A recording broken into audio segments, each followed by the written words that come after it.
Heidi ho, hello Nick.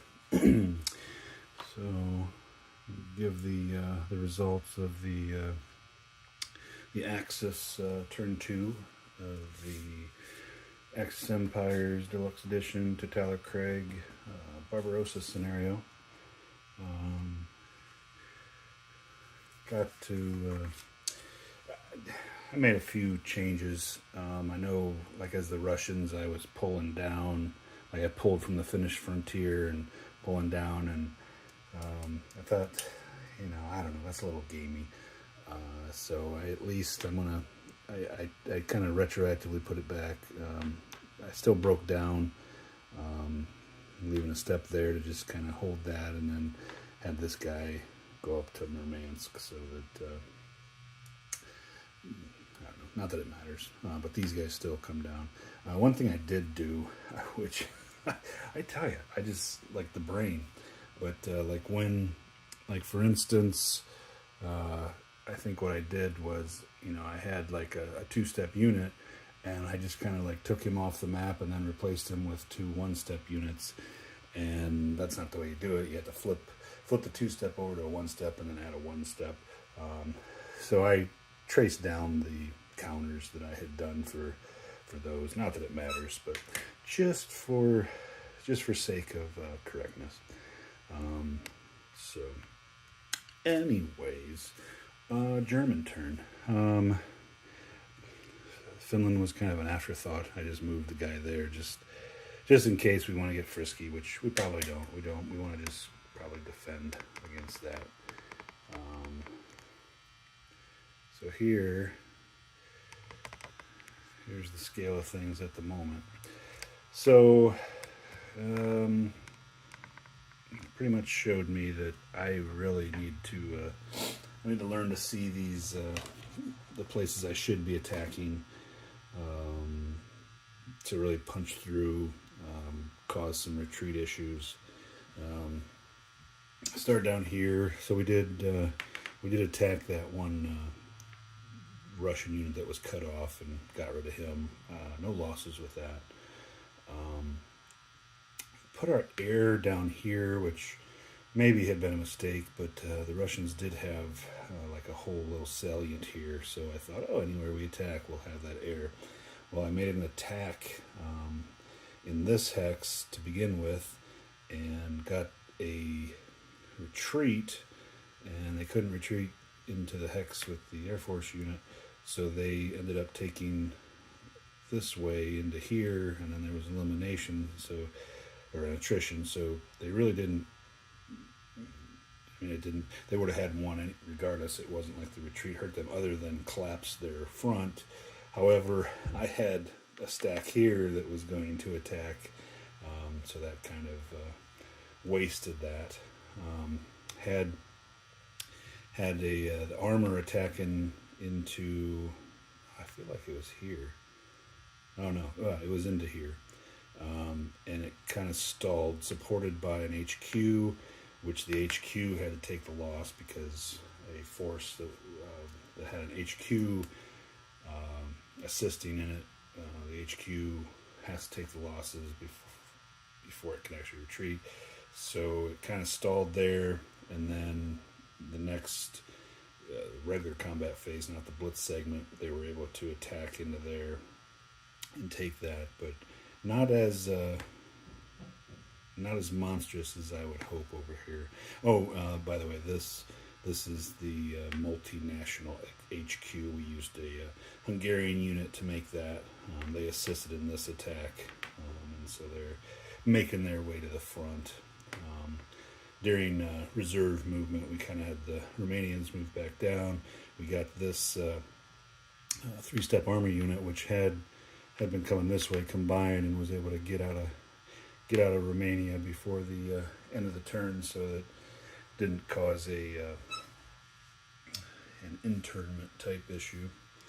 So then we get to where probably my scene, how you should do things, is not happening yet. So it's up here. As you can see, we did take Minsk, but it took us 2 attacks to do it. during the blitz combat and the regular combat. And then, oh shoot, you know what? That light's on. I bet it's going to be buzzing. Crap. Sorry about that. That light causes a buzzing in the video of my camera. But I've kind of already explained so much, I don't feel like reshooting it. So, I don't know. We'll see how it shows up when I listen to it. So, we had to hammer in here twice. We did basically reduce an HQ down to where it's not an HQ anymore. Made the mistake of not putting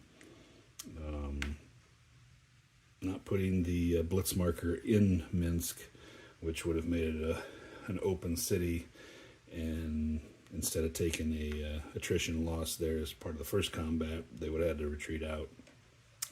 So mistake there. This guy, couple attacks on him. I believe a couple attacks. No, maybe just one.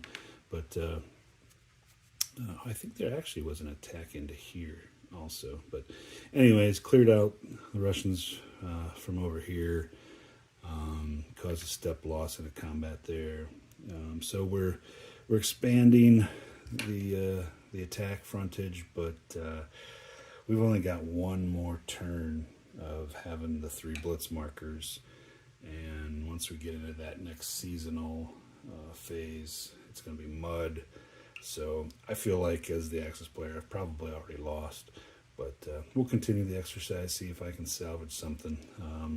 I mean, I feel like we'll definitely be able to hopefully push them out of Kyiv there, but I mean, we're making no headway toward Leningrad or Moscow at the moment, so I don't think it's going to be that well for us as the Axis player.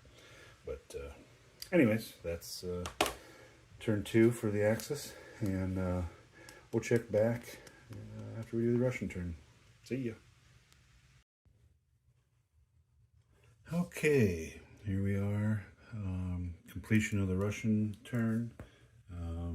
We've done the delay box also, so this totally completes the July-August 1941 turn. But let's review what the Russians did. So basically just kind of tried to form a line here, kind of figured anchoring on the swamp, especially with the river going through there, that trying to hold down here so the Axis can't try to flank that way. They'll have to fight a little bit.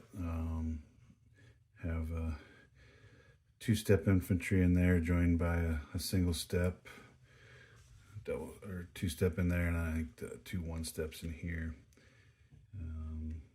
Still have the what is that? Armored infantry, armored in Odessa.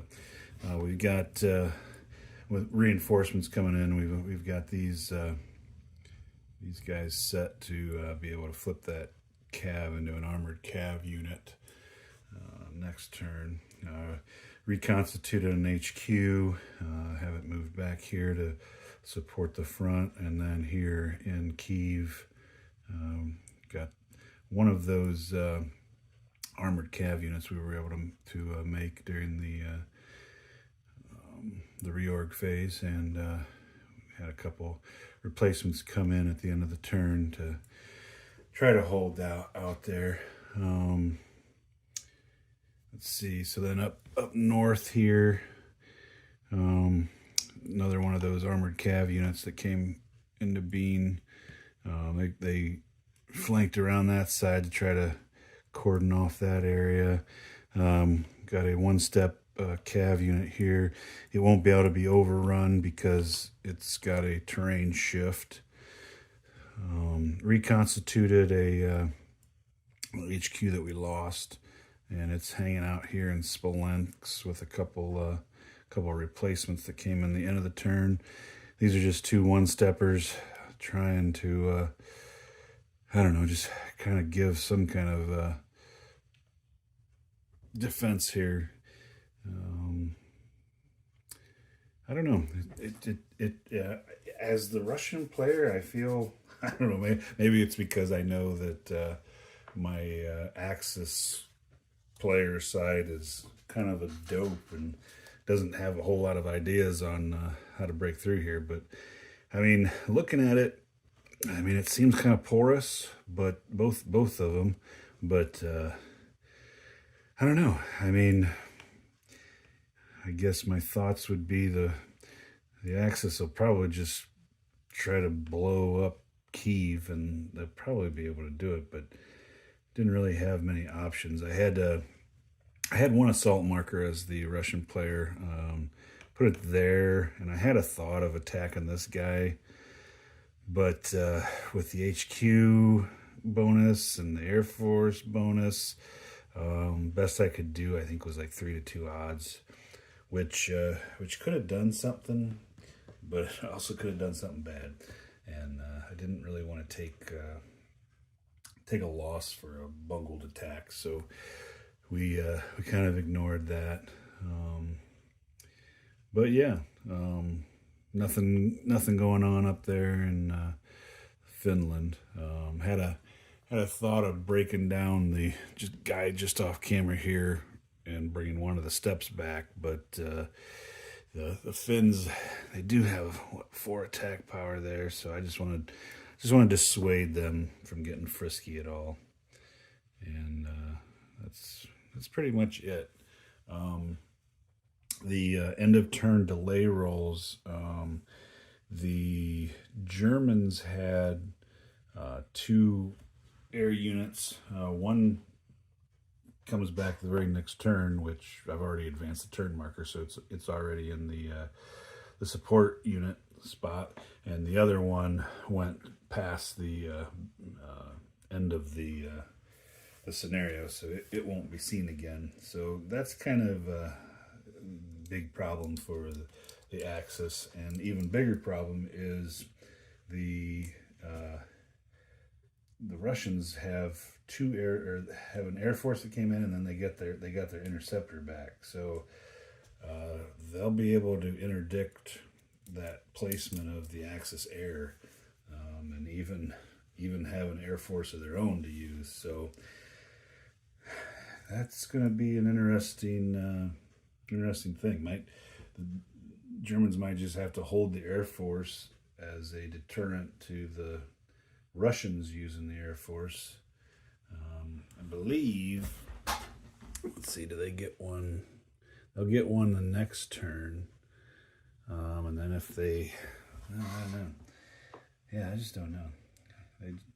We'll see how it goes, but that's pretty much it. So that's the end of the July-August 1941 turn. Or no, that's the end of the June-July turn. Gosh, what am I thinking? So yeah, end of the June-July turn. We are now going into the July-August 1941 turn, and this is the last turn before autumn. So we've got 2 turns of no mud, and then mud's going to set in. So right now, I just don't think it looks that great for the Axis side. So, anywho, hope this finds you well. Thanks a lot. Laters.